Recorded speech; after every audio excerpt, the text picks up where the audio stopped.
तो यार शाहजहां ने जो ताजमहल बनवाया था वो इसके लिए बनवाया था, मतलब तो जो ताजमहल है मूनलाइट को भी ओपन होता है। अब स्टोन लगे हुए हैं जो ताजमहल में आपको दिख रहे होंगे, डिजाइनिंग जो कैलीग्राफी है दोस्तों, वो दरअसल कोई पेंटिंग नहीं है, वो पत्थर हैं कार्लिनियन, जैस्पर और जुलाली लेपिस, ये पत्थर।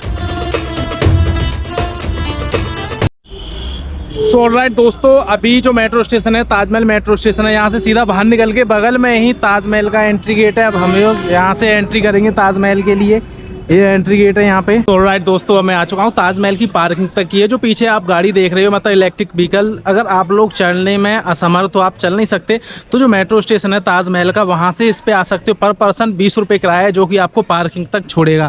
और अभी यहाँ से हम लोग करेंगे ताजमहल वेस्ट गेट से एंट्री। टिकट विंडो 100 मीटर दूर है यहाँ से। ये कुछ यहाँ का इस तरीके का नज़ारा है। तो इस गेट से हम एंट्री करने वाले हैं। ये गेट है ताजमहल वेस्ट गेट एंट्री। यहाँ से अंदर जाके सिक्योरिटी चेकिंग होगा दोस्तों। आपके पास में अगर कुछ भी लगेज वगैरह है तो उसको आप निःशुल्क यहाँ पे जमा कर सकते हो। सामने की ओर जाके वहाँ पे मतलब लॉकर रूम वगैरह है, जो भी बैग वगैरह, अंदर खाने पीने की चीज़ नहीं ले जा सकते सिवाय इस पानी की बोतल के, ठीक है ना दोस्तों। अब हम यहाँ से अंदर जाएंगे और ये कुछ यहाँ का आसपास का नज़ारा कुछ इस प्रकार है। तो दोस्तों अब हम लोग ताजमहल के अंदर एंट्री करने वाले हैं ताजमहल के वेस्ट गेट से। ये जो है वेस्ट गेट है, अब यहाँ से हम लोग एंट्री करेंगे। ये भीड़ है, ये एग्जिट वाले लोग हैं।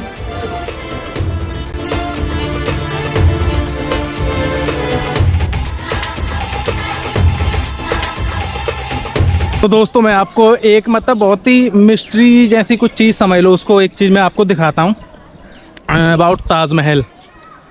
तो देखिए दोस्तों, जिस गेट पे हम खड़े हैं बिल्कुल ठीक सामने, और ये जो गेट है मतलब रॉयल गेट है। जैसे मेन एंट्री जो कि शाहजहां के जो गेस्ट आते थे वो इसी गेट से एंट्री लेते थे। और ऊपर की तरफ ये डोम बने, 11 डोम है, आप लोग काउंट कर सकते हो। और इसी प्रकार 11 डोम पीछे की साइड में बने हुए हैं दोस्तों। 11 और 11 22 होगी। इसका मतलब ये दर्शाते हैं कि ताजमहल 22 साल में बना था। और इस जगह को 4 कोर्ट यार्ड बोलते हैं, मतलब 4 बाग, क्योंकि यहाँ पे 4 गार्डन है, 1 2 3 और 4। मैंने आपको दिखाया 4 गार्डन है। और दोस्तों यहाँ पे जितने भी ये रूम बने हैं आपको दिखाऊं, ये रूम बने हुए हैं यहाँ पर। ये जो रूम बने हुए हैं ये मतलब जो उस समय जो लेबर काम करती थी, जो मजदूर काम करते थे, उनके लिए थे। तो जो स्टे करने के लिए नहीं, यहाँ पे सिर्फ उनके लिए दोपहर को आराम करने के लिए जो रहने के लिए कॉलोनी थी वो लेबर कॉलोनी थी दोस्तों। अब आपको ये जो लकीर दिख रही है दोस्तों, और सामने की तरफ आपको ताजमहल अभी छोटा दिख रहा है, मतलब जैसे जैसे हम आगे बढ़ेंगे तो ताजमहल बड़ा होने लग जाएगा। इसका मतलब ऑप्टिकल इल्यूजन क्रिएट होगा। जैसे हम पास जाएंगे ताजमहल कहीं नहीं जाएगा दोस्तों, ताजमहल वहीं रहेगा। सिर्फ एक इल्यूजन है कि इल्यूजन क्रिएट होगा और कुछ नहीं। तो अब हम लोग आगे की तरफ बढ़ते हैं। और इस गेट के बारे में मैं आपको बताऊं, ये रेड सैंडस्टोन से बना हुआ है। इस पे जो भी लिखा हुआ है फारसी में वो दरअसल कुरान की आयतें हैं। और इसको पेंट करके नहीं लिखा है, इसको दोस्तों वाइट मार्बल के अंदर ब्लैक ऑनेक्स, जो कि मतलब कसौटी का पत्थर होता है जिससे मतलब गोल्ड की परख करते हैं, उस पत्थर को काट कर इसमें फंसाया गया है। और इसमें एक इल्यूज़न ये है कि आपको दिख रहा होगा कि ये पूरा मतलब सेम है, मतलब इसकी जो लेंथ है पर डिजिट की जो भी वर्ड है उसकी जो लेंथ है वो सेम है। दरअसल ऐसा नहीं है, इसको भी इल्यूजन क्रिएट करके बनाए गए। नीचे की रो में छोटे, फिर ऊपर जैसे होते गए तो इसको बड़े बड़े बड़े करते गए। तो ये कुरान की आयतें लिखी हुई हैं दोस्तों। अगर आप लोग कुछ भी मतलब जानते हो तो इसको पॉज करके पढ़ सकते हो। अब जैसे ही हम लोग ताजमहल की तरफ बढ़ते जाएंगे, ताजमहल है छोटा होने लग जाएगा, मतलब वहाँ से बड़ा होने दिखने शुरू हो जाएगा।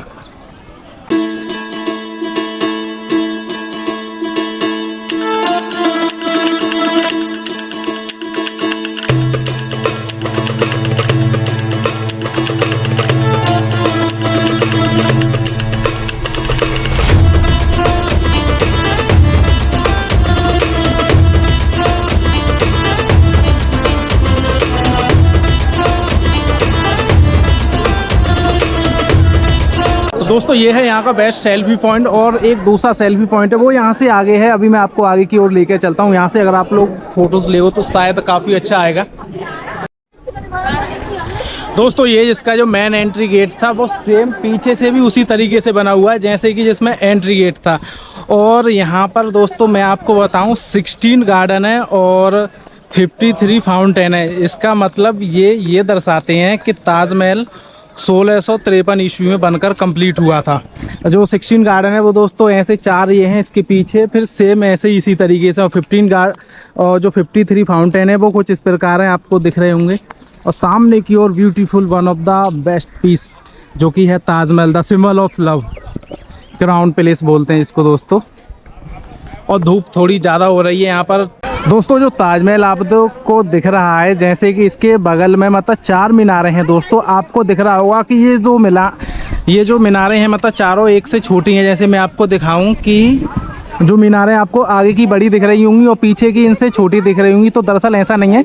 ये जो चारों मीनारें हैं वो सेम है, मतलब इक्वल हैं।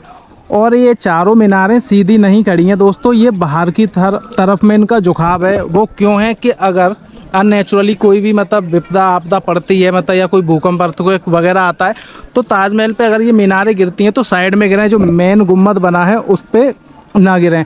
और जो इसकी हाइट है पूरी 73 मीटर है दोस्तों। बताते हैं ऐसा है कि हिंदुस्तान की सबसे बड़ी जो मीनार है वो है कुतुब मीनार, लेकिन कुतुब मीनार से भी ये बड़ा है। कुतुब मीनार है 72.5 मीटर का, और ये उससे आगे है, मतलब थोड़ा ज़्यादा है, 5 पॉइंट। अब मैं आपको आगे की ओर लेके चलूँ। और एक और चीज़ बताऊं दोस्तों, आप जिस गेट से एंट्री कर रहे हो वो हम जो देखते हैं वो बैक साइड है इसका ताजमहल का। जो इसका मेन फ्रंट सामने का रॉयल गेट है वो है यमुना नदी के सामने से, जो कि मेहताब बाग वाला पार्क है, वहाँ से निकल के आते हैं। तो उधर से जो मेन गेट है वो है, ये जो हम लोग देखने आते हैं इसका, ये बैक साइड है इसका ताजमहल का। जो रॉयल एंट्री होती थी शाहजहाँ के समय में वो सामने से होती थी। और ये यहाँ पे इसका सेल्फी पॉइंट है, यहाँ से सेल्फी ले सकते हो। ताजमहल में एक रॉयल गेस्ट हाउस और रॉयल मॉस्क है, जो कि एवरी फ्राइडे क्या है दोस्तों कि ताजमहल बंद रहता है, क्योंकि एवरी फ्राइडे यहाँ पर नमाज पढ़ी जाती है, इसलिए फ्राइडे को यहाँ पर बंद रहती है। जो यहाँ के लोकल लोग होते हैं, लोकल मुस्लिम, उनके लिए ही ओपन रहता है।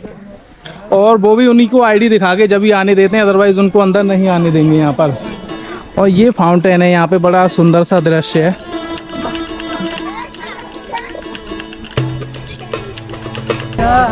यह ताजमहल का बेस्ट सेल्फी पॉइंट। यहाँ से सेल्फी लेने पे काफ़ी अच्छी सेल्फी आती है दोस्तों। और ये बीच में फाउंटेन है, 5 फाउंटेन लगे हुए हैं फिलहाल पे, तो अभी ये चालू नहीं है।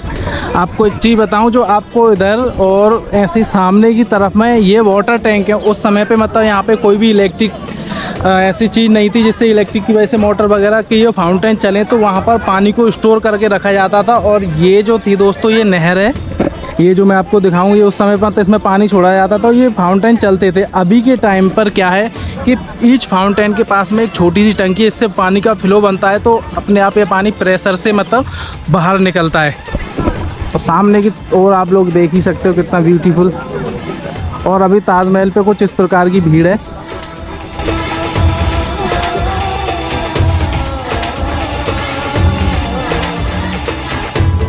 तो जो ताजमहल है मूनलाइट को भी ओपन होता है। अब मूनलाइट को ओपन होता है तो इसका मतलब ये नहीं कि जैसे अभी के टाइम पे हम जितना विजिट कर रहे हैं सेपरेट घूम रहे हैं, ऐसा कुछ नहीं है।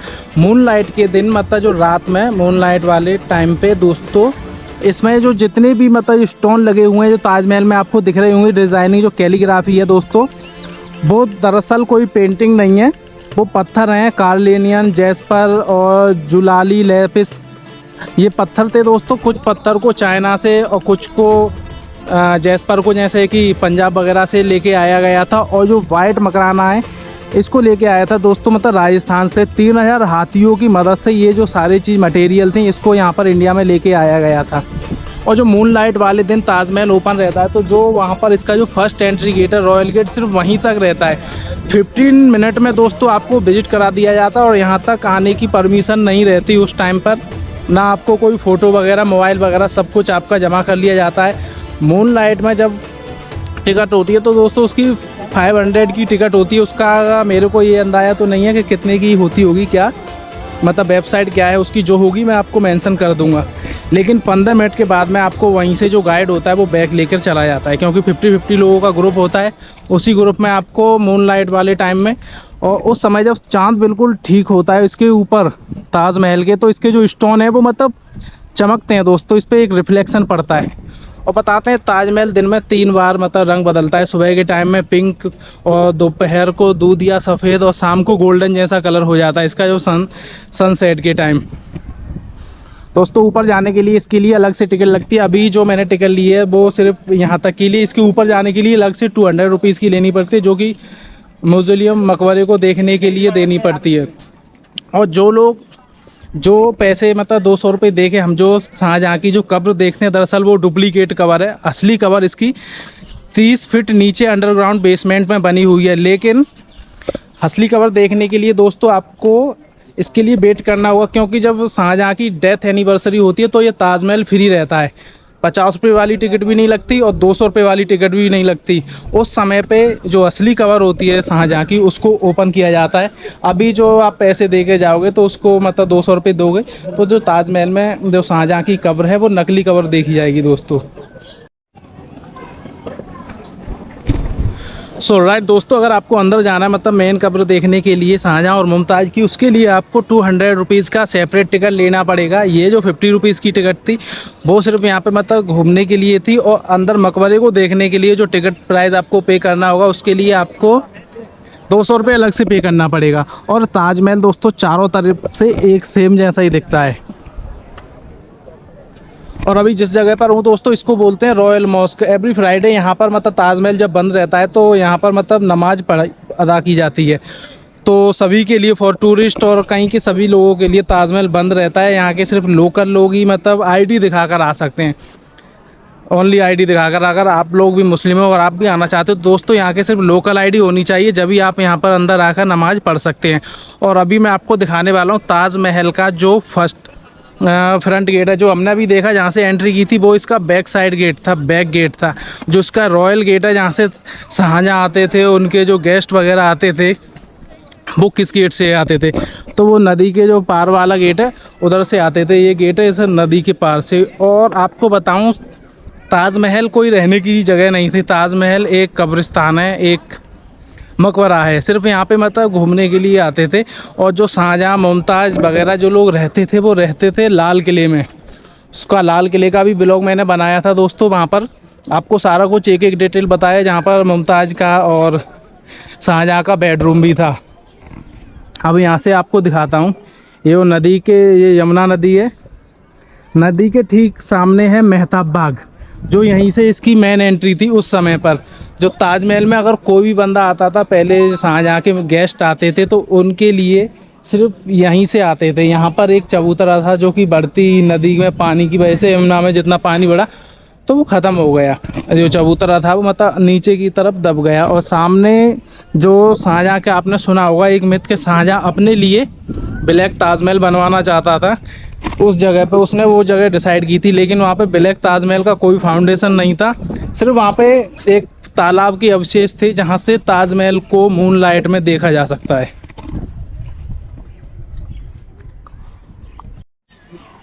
सो दोस्तों ये है ताजमहल का रॉयल गेस्ट हाउस। उस समय इसको गेस्ट हाउस बोलते थे। और ये पीछे ताजमहल है दोस्तों।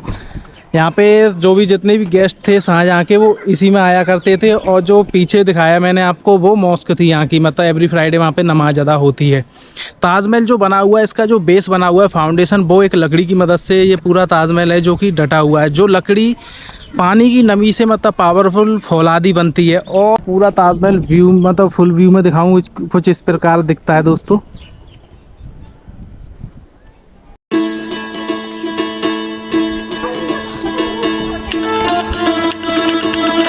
तो दोस्तों जो ताजमहल का डिज़ाइन है वो इंडो इस्लामिक डिज़ाइन है, और जिसका आर्किटेक्चर है उस्ताद अहमद लाहौरी ने इसको मतलब डिज़ाइन किया था। ताजमहल को बनाते समय 20,000 मजदूरों से ज़्यादा मजदूरों ने काम किया था, जिसमें से 6,000 से प्लस मजदूर बाहर के थे, मतलब आउट ऑफ इंडिया के मजदूर थे।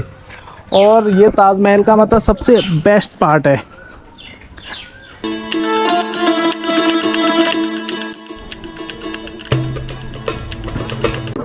दोस्तों ताजमहल है जो कि मुमताज़ की मृत्यु के बाद में मतलब बनना स्टार्ट हुआ था।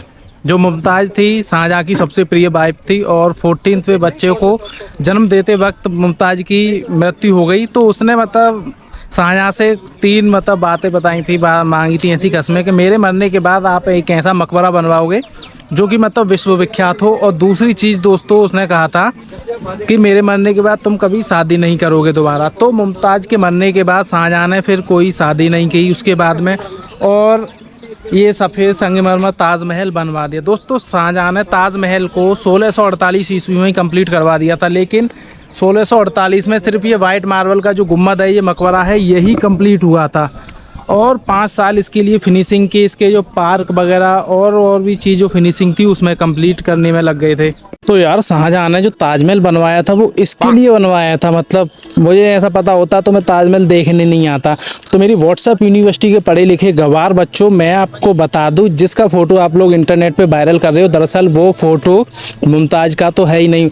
उसका फ़ोटो जिसका आप वायरल कर रहे हो उसका नाम है शाहजहां बेगम, जो कि मध्य प्रदेश में एक जगह है भोपाल में इस्लाम नगर इस्लामपुर नाम से एक जगह है, वहाँ की महारानी थी दोस्तों। और इसका जन्म 1838 में हुआ है, जबकि मुमताज़ की जो मृत्यु हुई थी वो 17 जून 1631 में हुई थी। तो पहले पूरी प्रॉपर नॉलेज लेकर आया करो, जब जाकर इंटरनेट पे इस तरीके की फ़ोटोज़ वगैरह पोस्ट किया करो। तो दोस्तों आज की वीडियो में सिर्फ इतना ही। इसी के साथ मैं इस ब्लॉग को मैं यहीं पर एंड करता हूं। और ये आगरा सीरीज़ की जो लास्ट वीडियो थी दोस्तों, आई होप आपको वीडियो अच्छी लगी तो लाइक कर दें। ओके।